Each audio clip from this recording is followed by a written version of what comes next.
Marco Rubio has been on fire ever since that debacle on CNN.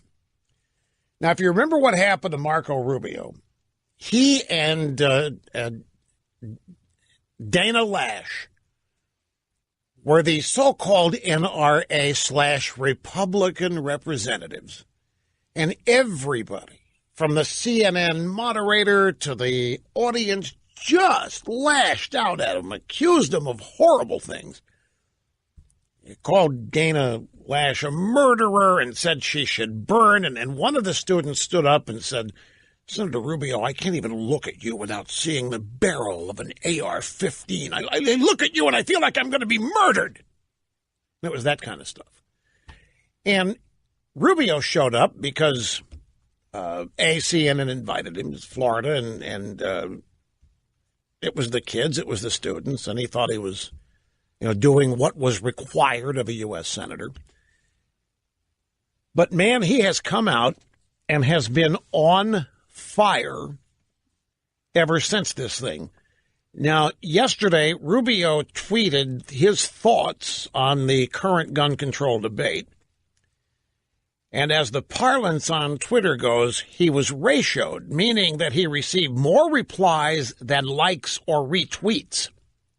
Did you know that was being ratioed meant on Twitter? So you tweet something out there, and if you have more people replying to you than either saying they like or retweet you, then you've been ratioed. It's a good thing. And what did he say that got this reaction? This is what he tweeted. The debate after Parkland reminds us we, the people, don't really like each other very much.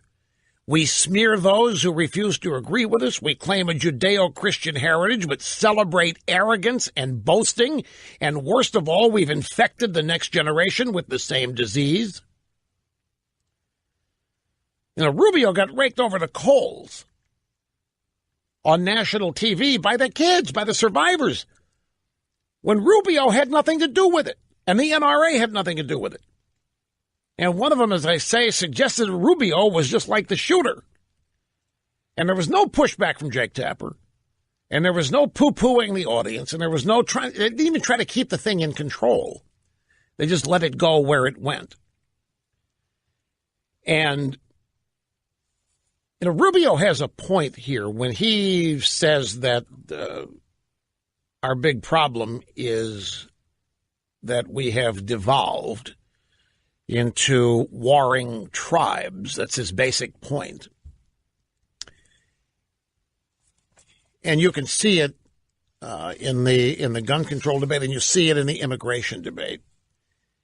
And it has gotten to the point where on the left, anybody who opposes them is delegitimized even as human.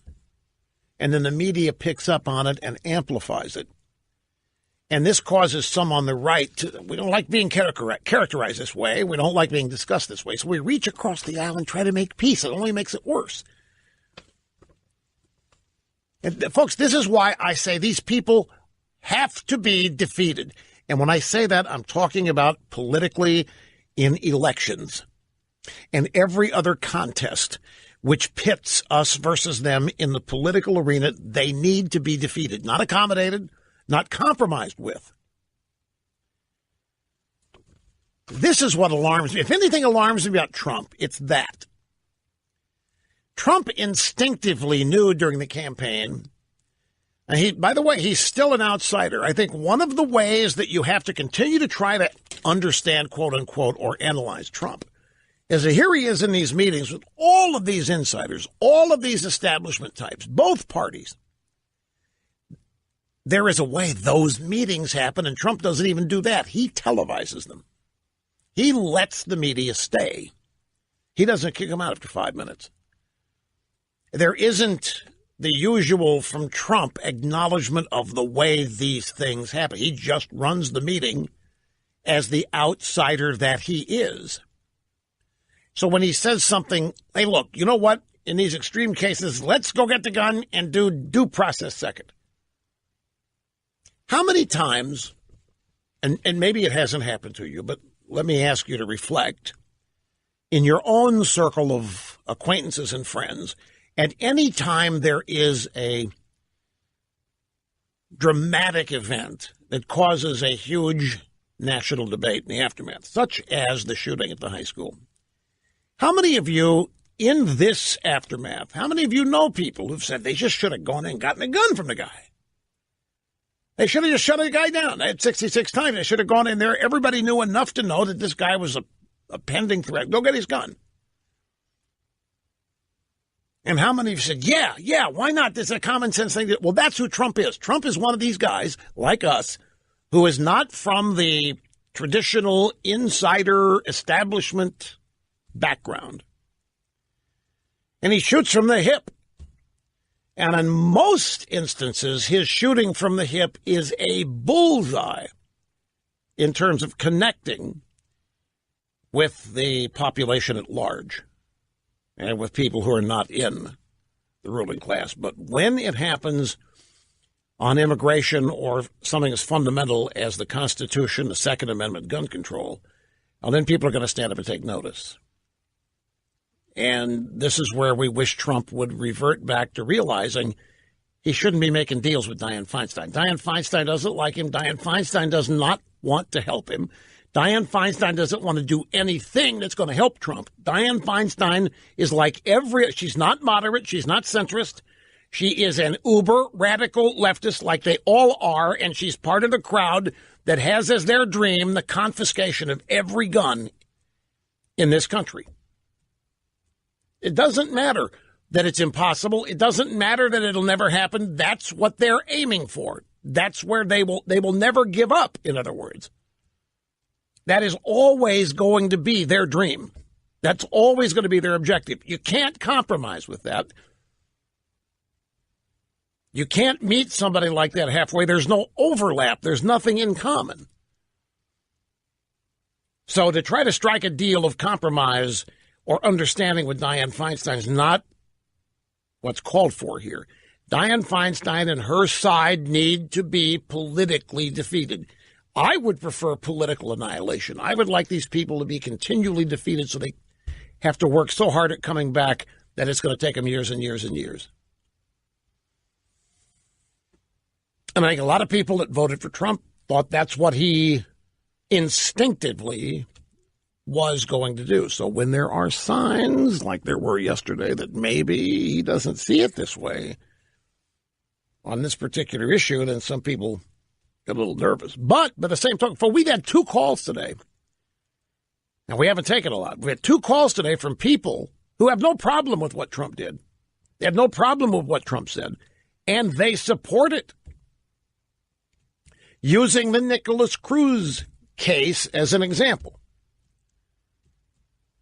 And what they're essentially saying is, look, this guy was widely known.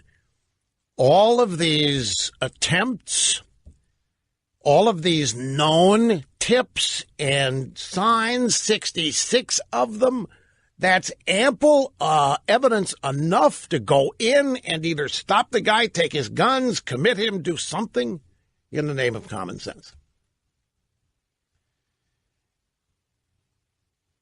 And other people say, no, you've got to respect the due process, because if you blow due process one time, you have given the denizens of Washington the precedent to keep doing it. And I subscribe to that as well. I want to share with you a speech from Rubio, because Rubio really hit another bullseye today. He was on the Senate floor proposing changes to the Promise Program. I intend to propose changes to the Federal Youth Promise Program so that a school district plan under this program does not delay and does not discourage law enforcement from being alerted to dangerous and violent or hazardous behavior. And this deranged killer was able to buy guns on 10 separate occasions because he would have passed any background check, because none of the stuff that was known about him was reported to that system.